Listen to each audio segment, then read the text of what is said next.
एक बड़ी खबर आ रही है, सीधे उसका रुख कर लेते हैं। मेघालय रुझानों में टीएमसी का अच्छा प्रदर्शन। मेघालय के रुझानों में टीएमसी दूसरे नंबर की पार्टी बन गई है। बीजेपी पीछे है 6 सीटों के साथ, कांग्रेस पीछे है 6 सीटों के साथ, लेकिन टीएमसी ममता बनर्जी की पार्टी यहां पर अच्छा है। आइए आपको सीधे लिए चलते हैं। सूर्याग्नि शिलोंग से हमारे सहयोगी जुड़ रहे हैं। टीएमसी का 12-13 सीटें, और इसीलिए अन्य देखिए इतना बड़ा दिख रहा है यहाँ पर 23, 12-13 सीटें टीएमसी का आना। सूर्याग्नि, ये साफ इशारा कर रहा है कि एनपीपी कॉनराड सांगमा के पास अब चॉइस होगा, उनके पास ऑप्शन होगा। अगर वो चाहे तो इधर टीएमसी के साथ मिलकर सरकार बना सकते हैं।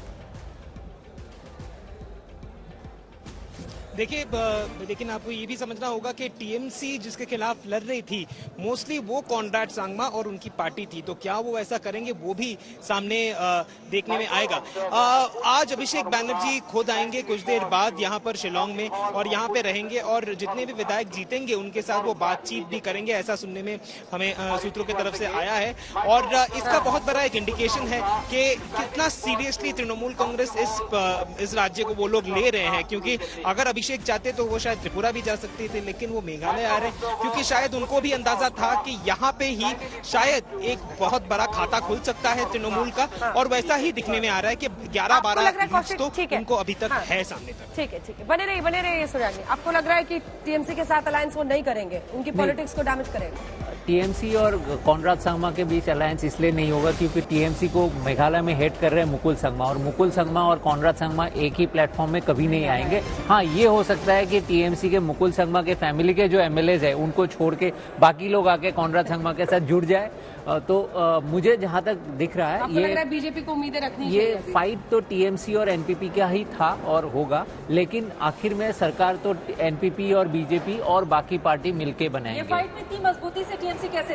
इसी वजह से क्योंकि उसने कांग्रेस के 12 विधायकों को अपने साथ जोड़ लिया, मुकुल संगमा को जोड़ लिया, इसलिए इतनी मजबूती से जी। मुकुल संगमा एक दिग्गज नेता है, उनके गारो हिल्स में काफी फॉलोअर्स है, तो मुख्यमंत्री भी रहे हैं, तो ऑब्वियसली वो फायदा तो बिल्कुल हुआ है टीएमसी को।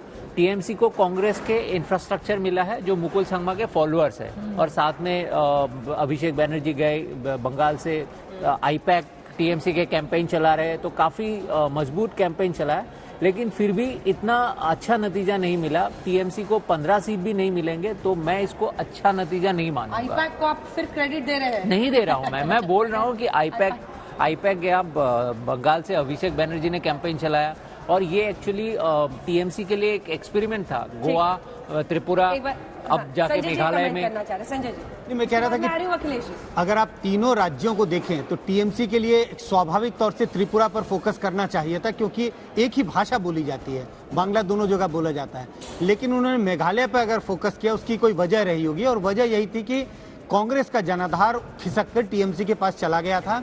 उनके 12 एमएलए कांग्रेस को छोड़कर टीएमसी में जा चुके थे। इन सब चीजों को देखते हुए मुझे लगता है टीएमसी ने बड़े केयरफुली इस राज्य को चुना, और वो नतीजे हमारे सामने दिखाई पड़े। और ये सब कुछ अगर बड़ा प्रश्न है तो कांग्रेस पार्टी की तरफ प्रश्न खड़े करता है। अखिलेश जी, आम आदमी पार्टी दिल्ली से निकली, पंजाब पे कब्जा किया, गुजरात में अपना मौजूदगी दर्ज कराई, और अब टीएमसी को आप देखिए, पश्चिम बंगाल में उनकी सरकार है, दूसरी ऐसी पार्टी जो कि क्षेत्रीय पार्टी होते हुए भी अपनी मौजूदगी अच्छे से दर्ज करा रही है। 12 विधायक के करीब, 12-13 विधायक के करीब उनका आना। अखिलेश जी, मतलब ये क्रिटिसिज्म नहीं है, कंस्ट्रक्टिव क्रिटिसिज्म है।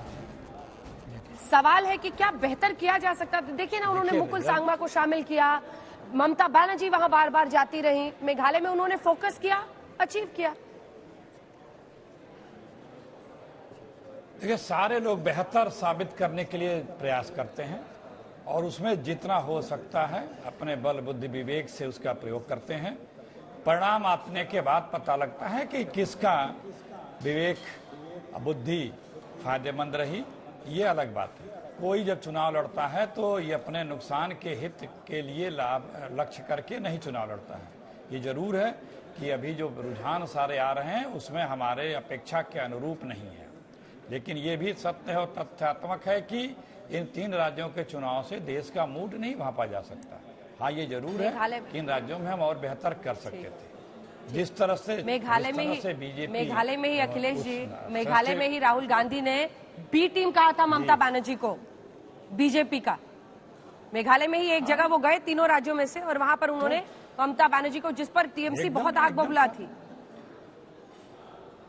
एक तरफ आप 24 में विपक्षी एकता की बात करते हैं, खड़गे जी कहते हैं कि कांग्रेस की अगुवाई में हम सरकार बनाएंगे, और दूसरी तरफ आप नाराजगी मोल लेते हैं इन पार्टियों की। सारे दल जो हैं वो अपने अपने क्षेत्र में छत्रप हैं और अपने अपने अधिकार क्षेत्र में जहां तक वो समझते हैं कि वो वहां पे जनादेश ला सकते हैं उसके लिए वो प्रयास करते हैं। लेकिन जब देश के चुनाव की बात आती है तो वो समीकरण और लक्ष्य अलग हो जाता है, और इन दोनों की तुलनात्मक एक साथ नहीं की जा सकती है। बहुत से लोग एक दूसरे के खिलाफ लड़ते हैं, अभी यहीं पे लड़ा है ना एक दूसरे के खिलाफ, क्या सरकार बनाने में साथ नहीं आएंगे? क्या कह दीजिए ना आए? बीजेपी तो पिछले बार एक एक सीट पा करके भी सरकार बना ली थी। जो वादे या जो काम वहां पे किए हैं सेंसिटिव स्टेट होने के बावजूद भी, राहुल गांधी ने तो पंजाब में कहा था कि ये बड़ा सेंसिटिव स्टेट है, अगर आपने सरकार बदला और आम आदमी पार्टी आ गई तो यहाँ पे टेररिज्म सामने आ जाएगा। अच्छा, आया कि नहीं? त्रिपुरा का लेसन क्या है सर? जितनी त्रिपुरा बातें का बोली लेसन क्या है? सब सही साबित हुई है। अखिलेश जी, त्रिपुरा का लेसन क्या है? क्या वाम दलों से, लेफ्ट से गठबंधन करना उल्टा पड़ा?